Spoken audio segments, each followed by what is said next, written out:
চলো বিরিয়ানি করা শিখি নাকি। তো এখানে বেরেস্তার মধ্যে প্রথমে চিকেন গুলোকে ভালো করে মিশিয়ে নেওয়া হলো, বা মাংসটাকে ভালো করে ভেজে নেওয়া হলো। তারপর এখানে আদা রসুন লঙ্কা এগুলো দিয়ে পেস্ট করে রাখা হয়েছে। আর এখানে দেখো ওগুলোকে ভালো করে নাড়িয়ে এখানে ভাতও বসিয়ে দেওয়া হয়েছে। তারপর যে মাংসটা করছিলে বেরেস্তা দিয়ে, যেটা ভাজছিলে, সেটা তার মধ্যে যে মশলাটা করা ছিল সেটা ভালো করে মিশিয়ে দেওয়া হচ্ছে।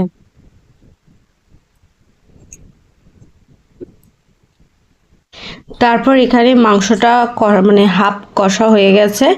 তো এবার এর আগের প্রসেস করতে হবে, সেগুলো হচ্ছে এর মধ্যে নুন দিয়ে দেওয়া হলো। আর এখানে ভাতের মধ্যে অল্প করে নুন, যাতে ভাতেও নুনটা হয়। তারপর এখানে মাংসতে দই দিয়ে দিতে হবে। দইটা দেওয়ার আগে দইটাকে ভালো করে ফেটিয়ে নেবে। আর এখানে ভাতে তেল দিয়ে দেওয়া হলো। এখানে ভাতটা হয়ে গেছে। আর এখানে ডিম সিদ্ধ দেওয়া হয়েছে, মানে যতজন খাবে সবার জন্য একটা করে ডিম সিদ্ধ। এখানে বিরিয়ানি মশলা করে নেওয়া হয়েছে মিক্সিতে। গুঁড়ো বিরিয়ানি মশলা সেরকম ব্যবহার করা হয় না, গোটা বিরিয়ানি মশলা এনে গুঁড়ো করে নেওয়া হয়েছে। এখানে আটা মেখে রেডি করা হচ্ছে, কারণ এবার আসল প্রসেস শুরু হবে। এবার এসে গেছি আসল প্রসেসে। সেখানে হলো প্রথমে ভাতগুলো দিয়ে দেওয়া হয়েছে, ভাতের ওপরে আলু ডিম এগুলো সব দিয়ে দেওয়া হয়েছে। এবার এর মধ্যে অল্প করে বিরিয়ানি মশলা দেওয়া হলো।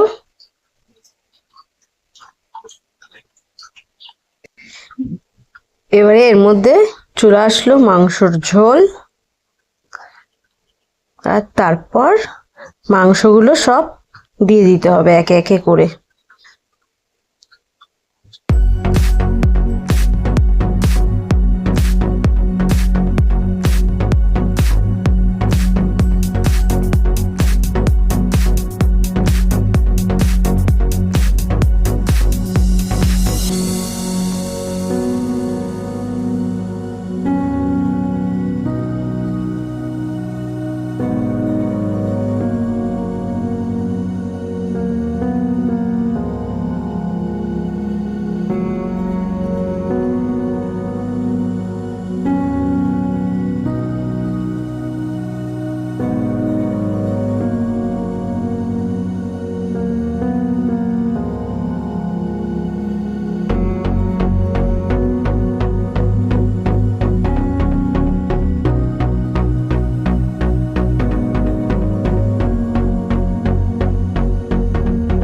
তারপরে আবার বাদবাকি যে ভাতগুলো আছে সেগুলো উপর থেকে দিয়ে দিতে হবে।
তারপর ওখানে স্টেপ বাই স্টেপ পুরো সাজানো হয়ে গেলে এখানে আছে দুধের মধ্যে কেশর দিয়ে রাখা হয়েছিল, যার জন্য দুধের কালারটা এটা, আর এটা কালারটা আনতে খুব হেল্প করে।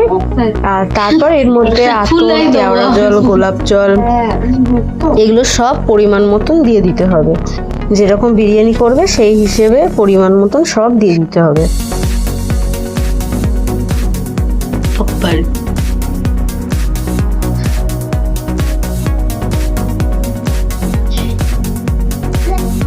এখানে পুরো আটাটাকে ভালো করে দিয়ে দিতে হবে যাতে ঢাকনাটা আটকে যায়, কারণ এটার মানে ভাপটা যদি বেরিয়ে যায় তাহলে ভিতরে হতে টাইমও নেবে আর হয়ও না।